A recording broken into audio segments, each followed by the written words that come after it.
এইটা যে শুরু হয়েছে এই যে আনকালচার্ড, শুধু আনকালচার্ড না, এই যে এত অসভ্যতা, এত অসংস্কৃতি বা রাজনীতি, এই যে গালাগালি, পরস্পরকে গালাগালি।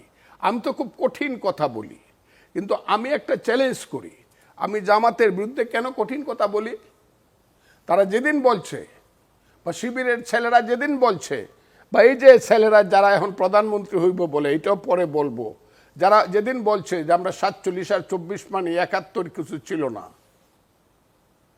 তারা যেদিন বলছে সেদিন থেকে আমি, এর আগে তো আমি সব তাদের পক্ষে বলছি, সেদিনই বলছি আরে এরা তো অন্য জিনিস, এত দে আর স্নেকস।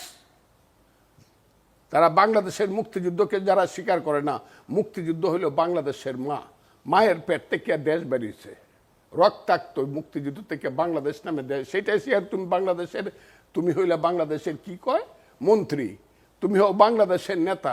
এই কারণে আমি প্রথম শুরু করছি, এরপরে তো আমাকে মাইরে ফেলবো, কাইটে ফেলবো, জীবন থাকবে না। এখন যখন দেখছে ঢেউ আর উঠে না, এখন যখন বাংলাদেশের মানুষ দেখছে যে না এখনো মুক্তিযুদ্ধ আছে, এখনো মরে যায় নাই বাংলাদেশে, এখনো মুক্তিযুদ্ধের বিপক্ষে বললে মানুষ এখনো প্রতিবাদ করে, তখন কিছু মুক্তিযুদ্ধ একটা আছে, এটা হয়েছিল, আমরা এটাকে বাদ দিতে চাই।